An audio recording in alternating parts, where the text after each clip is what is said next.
Muy buenas noches y bienvenidos a La Encerrona, el debate por México. Buenas noches, Mario Delgado, David Penchina y Roberto Gil.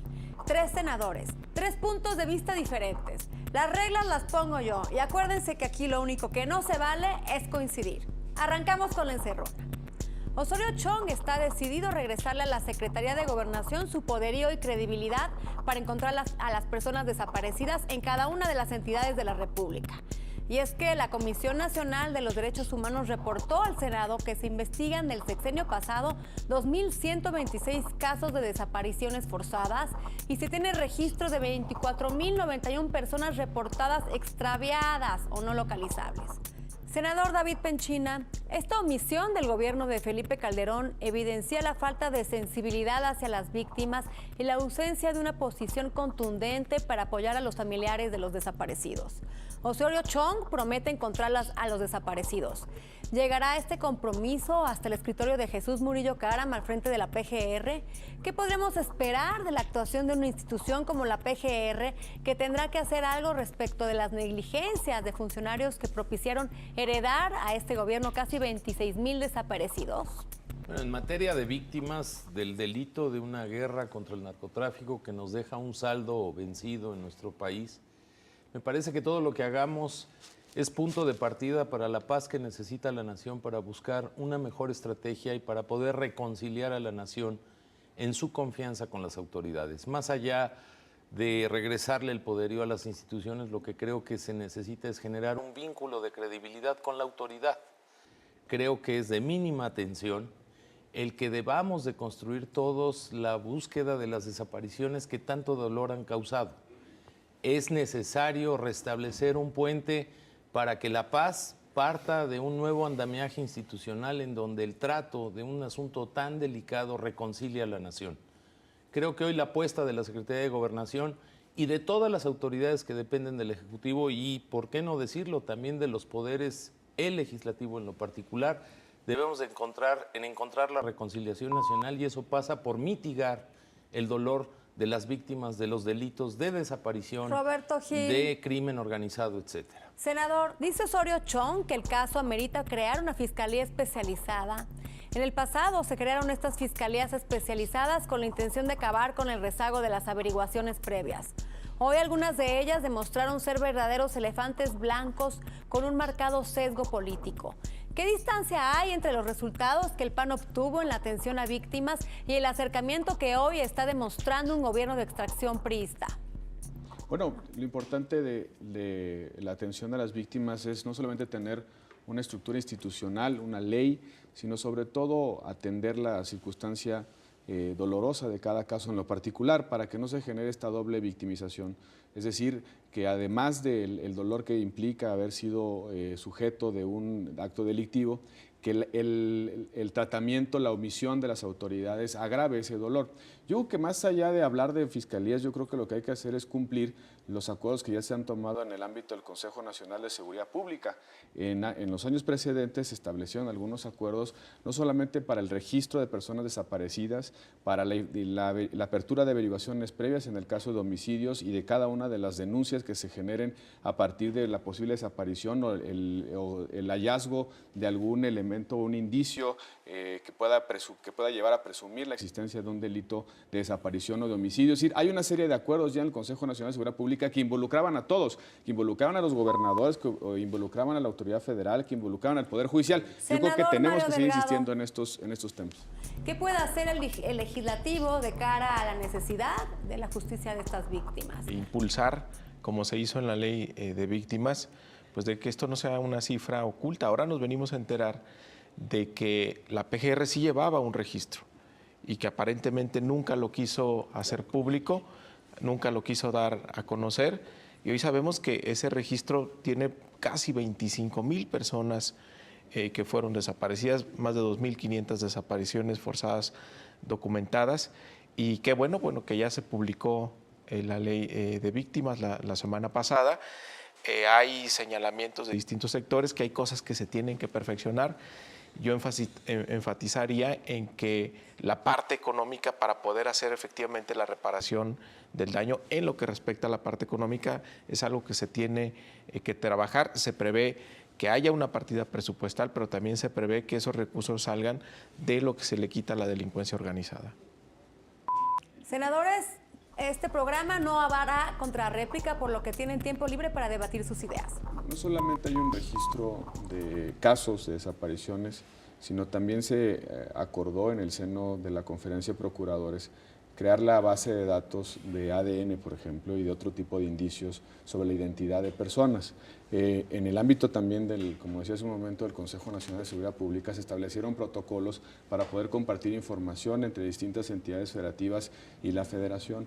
Ya se había avanzado de manera clara y contundente en acciones de coordinación en todos los ámbitos de gobierno para poder encontrar a las personas que desafortunadamente están desaparecidas. Yo creo que lo que hay que hacer es reconocer que ya hay unos pasos en esa dirección, que es necesario insistir en ellos, es que es necesario fortalecerlos, y ahora en el marco de una ley de víctimas, fortalecer la capacidad institucional de no solamente la Federación, sino de los estados para contribuir a esta problemática, porque también hay responsabilidad de los estados en ese tema. Sí, yo creo que hay muchos retos por delante. Lo que creo que debemos de partir todos es que hay un dolor y hay un desasosiego en donde hay un desencuentro entre la autoridad y el dolor que ha causado una lucha contra el crimen organizado que no ha generado, digamos, los dividendos que la sociedad ha esperado. Por un lado tenemos la ley de víctimas, por un lado tenemos el caso de las desapariciones. Yo acotaría el tema de las desapariciones porque cifras van y cifras vienen. No necesariamente todos los desaparecidos provienen de actividades que tengan que ver con crimen o delincuencia organizada. Sí, hay otros fenómenos, el trata de personas, ahora,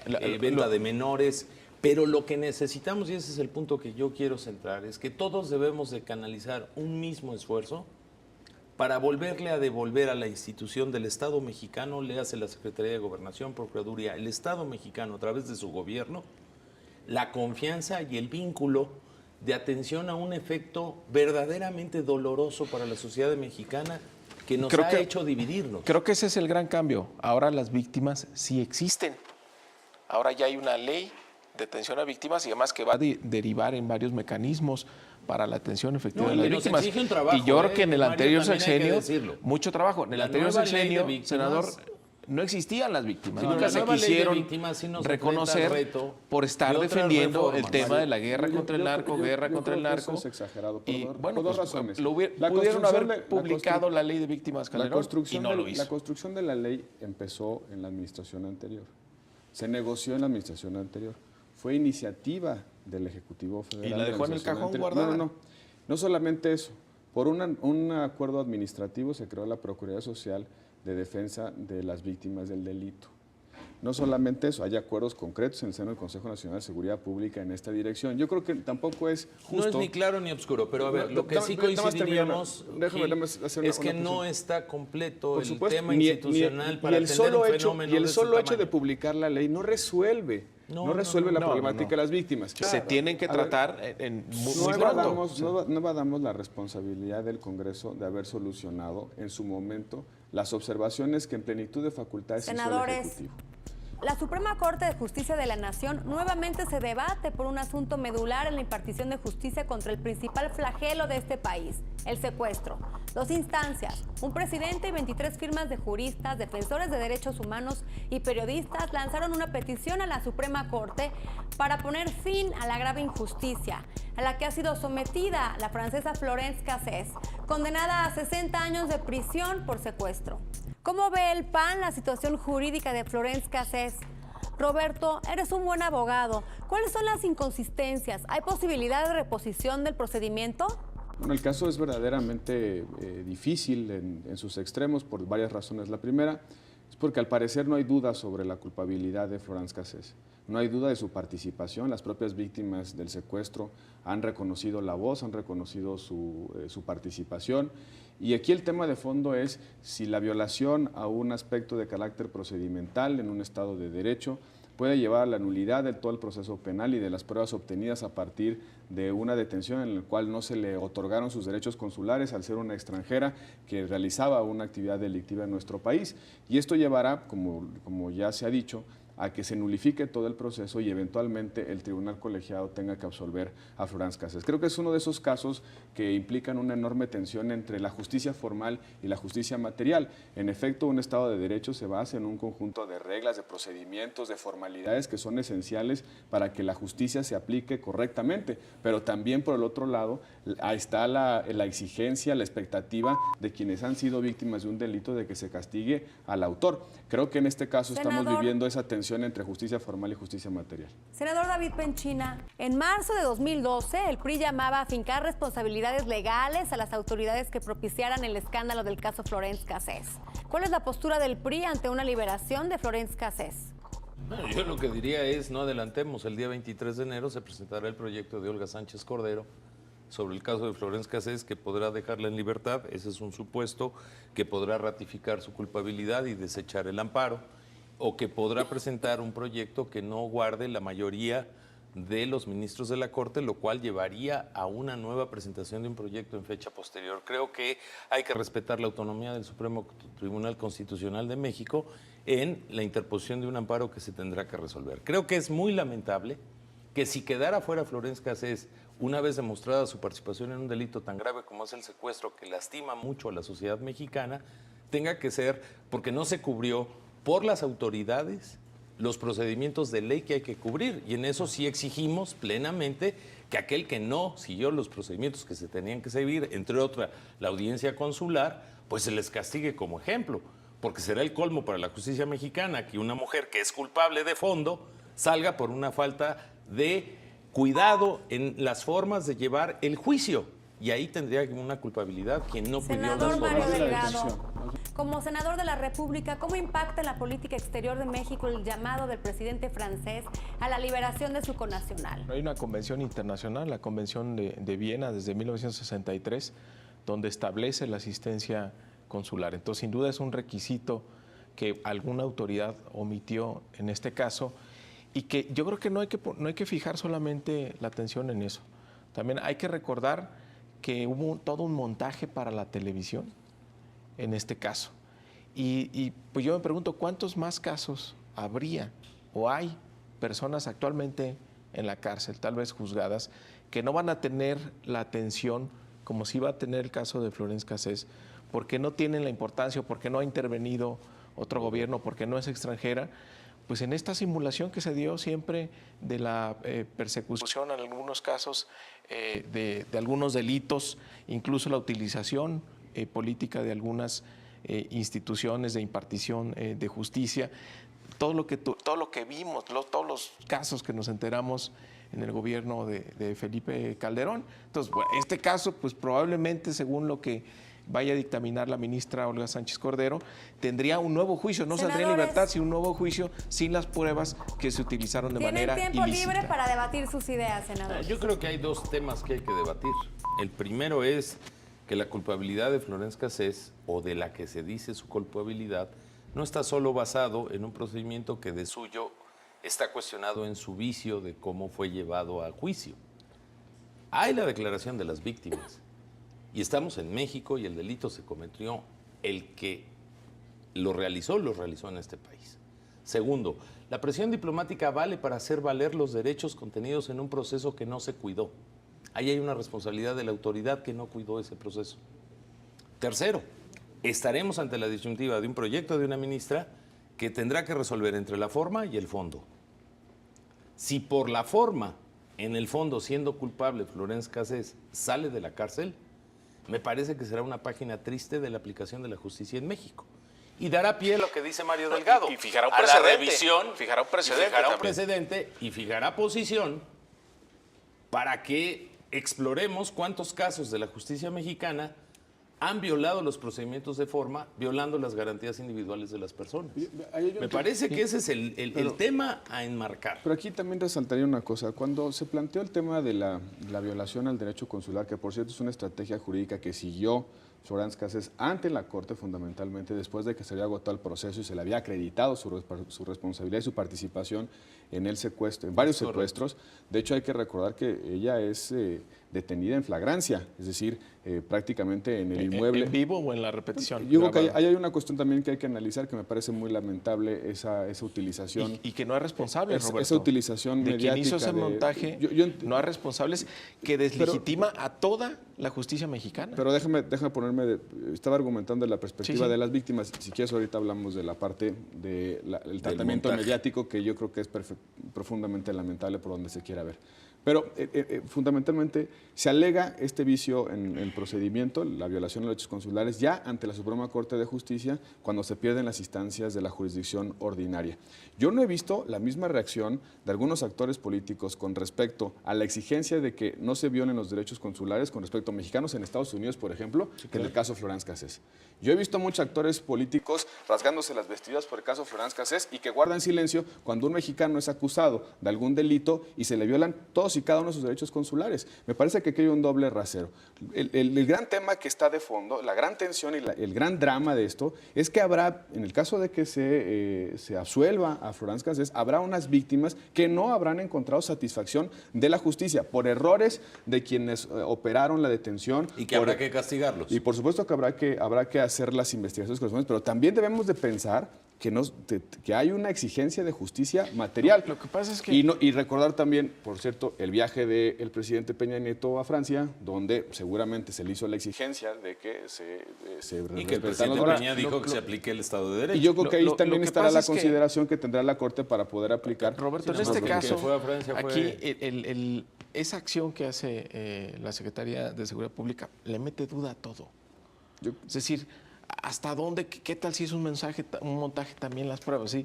Ahí mete la duda y ahí es el problema. Mario, yo creo que en eso... ¿no? Sí, yo he escuchado... ¿Hasta dónde es? Yo he escuchado de manera directa a las víctimas de esos secuestros. ¿Hasta dónde sí? ¿Hasta dónde? Mete la duda. Pero la que no me puedo olvidar es la acusación y la ratificación de esa acusación de las víctimas de esos secuestros. Sí, no, que identifica la voz, la imagen y la figura de Florence Cassés. Y eso es un asunto que los mexicanos sí tenemos que defender. Yo de repente de veras no entiendo esta tensión, tanta tensión al gobierno francés. Por cierto, la visita del presidente Enrique Peña fue como presidente electo y no es miembro de la Suprema Corte. Es el presidente de la República y de lo que estamos hablando es de la resolución del proyecto de Olga Sánchez Cordera, ministra de la Corte, que presentará el día 23 que por cierto, y que con sumo interés habrá que ver qué que no implica la inmediata liberación de Florencia. Comercial, y ustedes no se vayan porque a nuestro regreso veremos cuál es la opinión en torno a estas cifras alarmantes que han aumentado en México sobre el suicidio en jóvenes.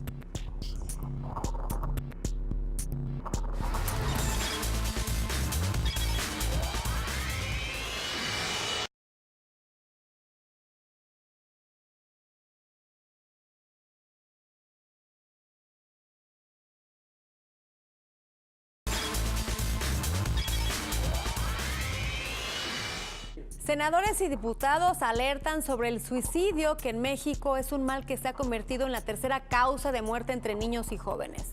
Senador David Penchina, ¿por qué va en aumento este fenómeno del suicidio, senador? Bueno, yo creo que hay varias alternativas que hay que estudiar de algo que debe de ser muy, muy preocupante. Tiene una dimensión desde el ángulo de la desigualdad, la pobreza, la migración campo-ciudad, la profunda violencia familiar en zonas urbanas que estamos viviendo. Tiene una expresión educativa en la falta de valores que hemos perdido en los procesos educativos de nuestros menores, tanto de la familia como de la propia nación, en donde si tú revisas la estadística de matrimonios en activo, es decir, aquellos que no se han divorciado, pues cada día son los menos. Y tiene que ver también con un trasfondo cultural de lo que ven nuestros hijos y los jóvenes todos los días en la radio y la televisión, de una sociedad que realmente se ha hecho muy bélica, de series de televisión, de acontecimientos, de prototipos aspiracionales en el espectro educativo que entra por la vista o que vemos todos los días en los pósteres de una sociedad contemporánea verdaderamente violenta. Yo no tengo la respuesta de cuál es la causa y la razón de por qué se ha incrementado este fenómeno.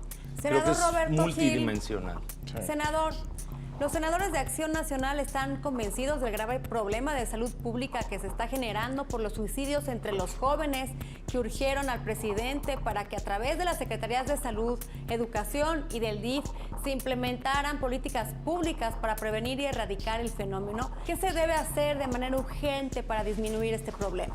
Yo creo que hay que tomar muy en serio, y es nuestra posición, este fenómeno social.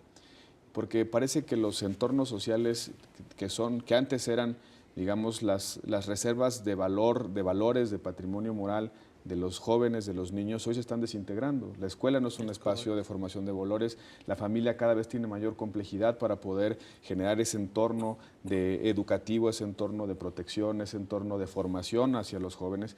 Y más que un enfoque únicamente de salud, creo que hay que darle también un enfoque de carácter educativo, como decía el senador David Penchina, no solamente requiere un tratamiento en la casa, sino también en la escuela. Las escuelas tienen que ser mejores espacios para que el niño pueda aprender dinámicas de convivencia, para que pueda estar en un entorno seguro, para que pueda aprender a relacionarse con otros en el marco de la tolerancia, del respeto, de los valores de libertad, de igualdad, de equidad, en fin. Nosotros hemos estado presentando una serie de iniciativas para atacar fenómenos colaterales que pueden derivar en eso, como por ejemplo el bullying. El bullying es hoy una de las causas que ha provocado una incidencia amplísima de suicidios. Senador, ¿por qué se suicidan los jóvenes? ¿Son suficientes los recursos y programas para prevenir este gran problema? Yo haría una reflexión. ¿Qué significa ser joven actualmente en nuestro país? Los jóvenes son el 50% de los desempleados. De cada 100 niños que entran a primaria, apenas 16 llegan a educación superior. El 50%, el 60% de los jóvenes entre 15 y 19 años que entran a preparatoria lo terminan. Los jóvenes que están empleados ganan por lo menos un 30% menos. No tienen acceso a crédito, no tienen acceso a la seguridad social. La conectividad, el acceso a tecnologías de información es muy caro, está muy lejos de su alcance. Eso significa ser jóvenes. Sí, no hay posibilidad de integrarse en el sistema educativo, no hay posibilidad de insertarse en el sistema económico con éxito, y no es una cuestión de una coyuntura. Aquí lo que cierra las expectativas es que no les decimos a los jóvenes, ¿sabes qué? Lo que pasa es que en estos 2 años se nos complicó, pero la perspectiva de futuro es buena. No, es pésima la perspectiva de futuro. Tienen Por eso tiempo libre agrava para debatir la situación de los jóvenes. Yo creo que sí es un tema, sí es la generación de oportunidades, Mario, y creo que es un tema nodal. Fundamental. Pero yo creo que no es suficiente. Es multidimensional. Sociedades con mayores niveles de desarrollo tienen una incidencia de suicidios quizá igual o mayor a la que estamos empezando a experimentar. Tiene que ver con la forma en la que las sociedades actuales se están relacionando, con los valores que se están asentando, los antivalores que están asentando.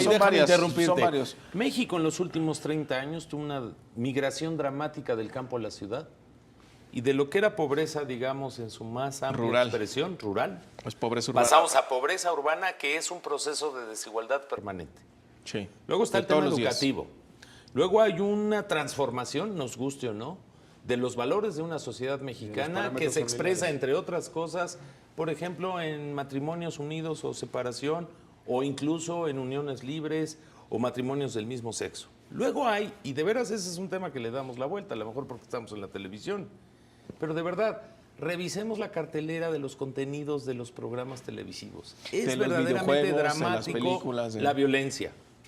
Todos los días hablar de droga, series de televisión de matarse, donde el valor humano es lo último que cuenta, el materialismo de las cosas. Nos estamos acostumbrando a la violencia. Yo no soy psicólogo ni soy un experto en el tema, pero me parece que es un tema multidimensional. Y sí, contestándole a Adriana, pues sí, nunca habrá presupuesto que alcance, y mucho menos si no tenemos claro cuál es lo multidimensional del problema. Experiencias sexuales tempranas sin información. Bueno, es una locura. Lo que están viviendo los jóvenes hoy, que los expresabas con una gran inteligencia, Mario, de qué significa hoy ser joven, agrégale una agresión de transformación de valores. Sí, pero porque es la agregación de transformación de valores.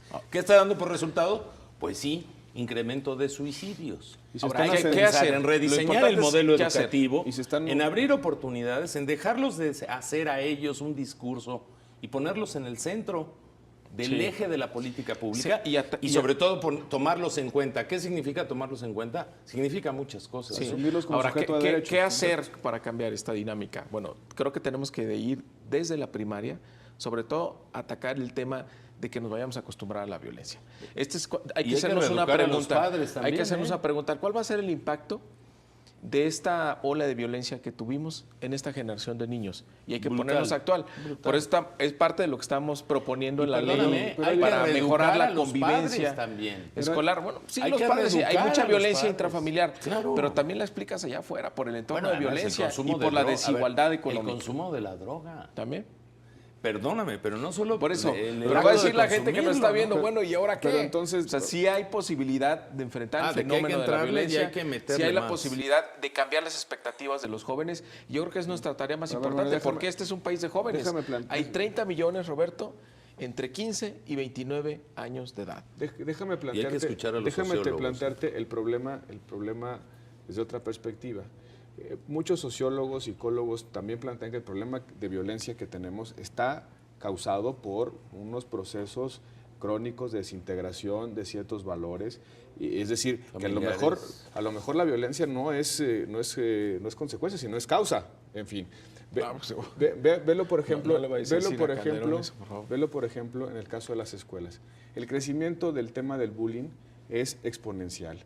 Hay niños que por Bueno, el pero acoso qué sufren bueno en que la lo dices escuela, tú, Roberto. el acoso que porque sufren en la la escuela autoridad educativa termina en una en la depresión. administración pasada ignoraba completamente el bullying. Igual en el DF, compañero. No, donde está la no, mayor señor, yo incid- fui secretario de Educación y donde yo fui está- responsable Donde de está eso. la mayor incidencia en Pero el a ver, del ¿cómo bullying sabes? en el No, Instituto no, según las perdona, eso es una estadísticas. mentira. Es una mentira. Según las Estadísticas no hay. estadísticas presentadas por estas Estadísticas no hay, organizaciones. eso es una mentira. Claro, por supuesto que es El un tema más es No es un incidente. problema de una ciudad, no es un problema político. Es un problema- del es un país problema que está social, es un viviendo, problema que social. estamos ignorando. Pero es un problema la violencia social. que generó el gobierno panista. ¿Cuál va a ser el impacto en los Fíjate, jóvenes? Eso es lo que hay que Ve el ponernos cariz a político revisar. que le estás dando. No, no es político. El problema ¿Cuál es el impacto en los niños? el problema de la Agregado violencia en a las todo lo que escuelas ha dicho tiene que Penchina. ver con el crimen organizado. Por favor, No, ya claro sálganse que de ese no, eso discurso, no. hombre. Senadores. Nadie ha dicho eso. Si vemos para adelante. Senadores, se nos Claro que acabó no. el tiempo Tú lo acabas de decir. y nos vemos próximo martes a las 11:30 de la noche aquí en La Encerrona, el único programa de la televisión en donde lo único que no se vale es coincidir. Buenas noches.